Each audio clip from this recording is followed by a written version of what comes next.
खुदा यीशु मसीह के जिंदा जलाली और बरकत नाम में आप सबको को रिटा दिल का सलाम कबूल हो। मेरे अजीजों, आज का जो हमारा क्वाइट टाइम है वो इस्तिस्ना 29 बाब 16 से 21 आयत में से लिया गया है। ये कलाम उस अहद का है जो खुदावंद ने मूसा से फरमाया और ये अहद मुआब की सरजमीन में बनी इसराइल से खुदावंद ने बांधा था।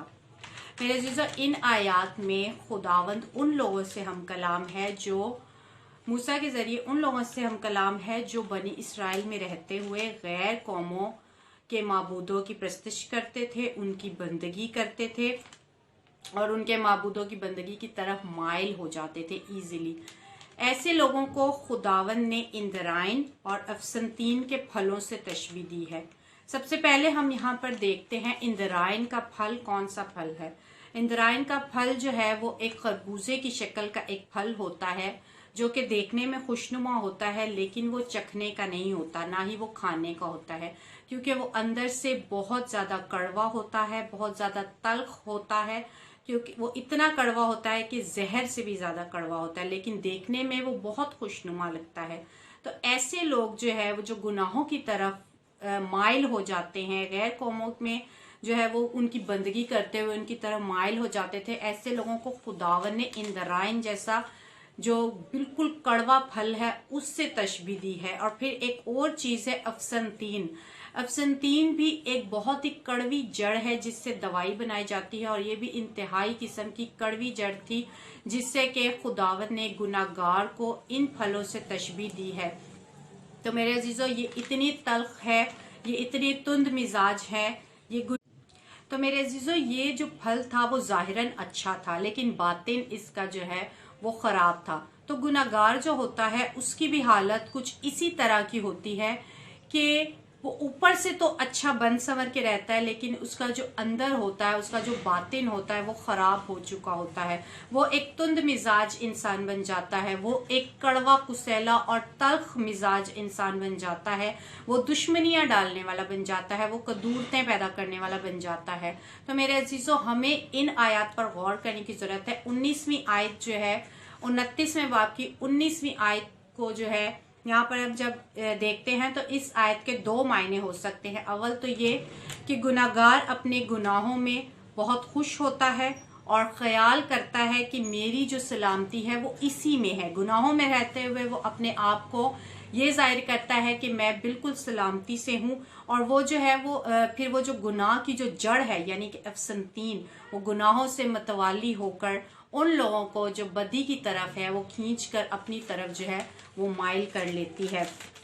यहाँ पर हम देखते हैं कि खुदावंद जो है यहाँ पर, क्योंकि इस्तिस्ना की किताब में यही लिखा हुआ है कि खुदावंद ऐसे लोगों को माफ नहीं करेगा। खुदावंद का जो कहर है और उसका जो गैरत का धुआं है वो ऐसे इंसानों पर उठेगा, और वो गुनाहों की, क्योंकि जो लोग गुनाहों की लानतों में जकड़े रहते हैं, ये सारी चीजें, ये सारी सजाएं जो हैं जो इस किताब में लिखी हुई हैं, इस्तिस्ना की किताब में जो सारी सजाएं हैं जो खुदावन की तरफ से हैं, वो उस इंसान पर जरूर जाहिर होंगी जो अपने आप को, अपनी जिंदगियों को इंदराइन और अफसंतीन जैसे कड़वे फलों से तशबीह देकर अपने गुनाहों में मतवाले होकर बदी की तरफ माइल होते हैं और गैर इकवाम की तरफ वो जाते हैं और बुतों की पूजा करते, बुतों की दुआ बंदगी करते हैं।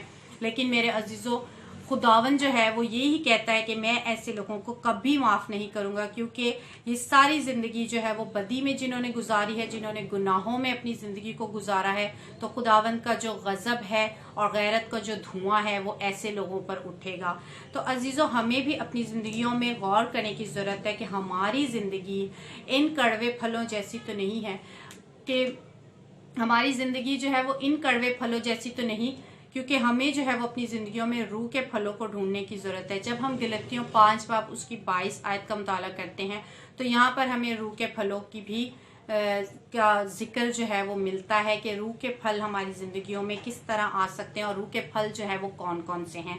तो हमें अपनी जिंदगियों में गौर करने की जरूरत है कि इस तरह के कड़वे फल हैं हमारी जिंदगी में या रूह के मीठे फल हैं।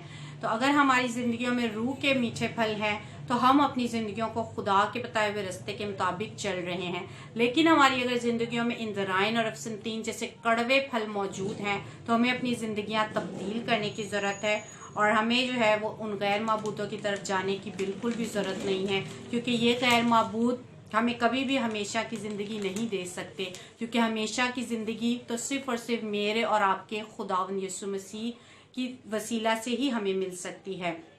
तो आए अजीज़ों, हम दुआ करें। Hallelujah hallelujah. खुदावंद तेरा शुक्र अदा करती हूँ खुदावंदा कि आज एक बार फिर से खुदावंद तूने अपने हजूर आने का मौका फराहम किया खुदावंदा। इस क्वाइट टाइम के वसीला है खुदावंदा, जब हम सीखते हैं कि हमारी ज़िंदगियों में किस तरह के फल हैं। अगर हमारी ज़िंदगियों में कड़वे फल हैं तो हमें उन फलों को रूह के फलों में तब्दील करना होगा, ताकि हम अपनी ज़िंदगियों को खुदावंद यीशु मसीह के बताए हुए रस्तों के मुताबिक, उसके बताए हुए अहकामात के मुताबिक गुजार सकें और हम अपनी ज़िंदगियां अच्छे तौर पर गुजारने वाले बने और दूसरों के लिए फजल का बायस बनने वाले हो सकें।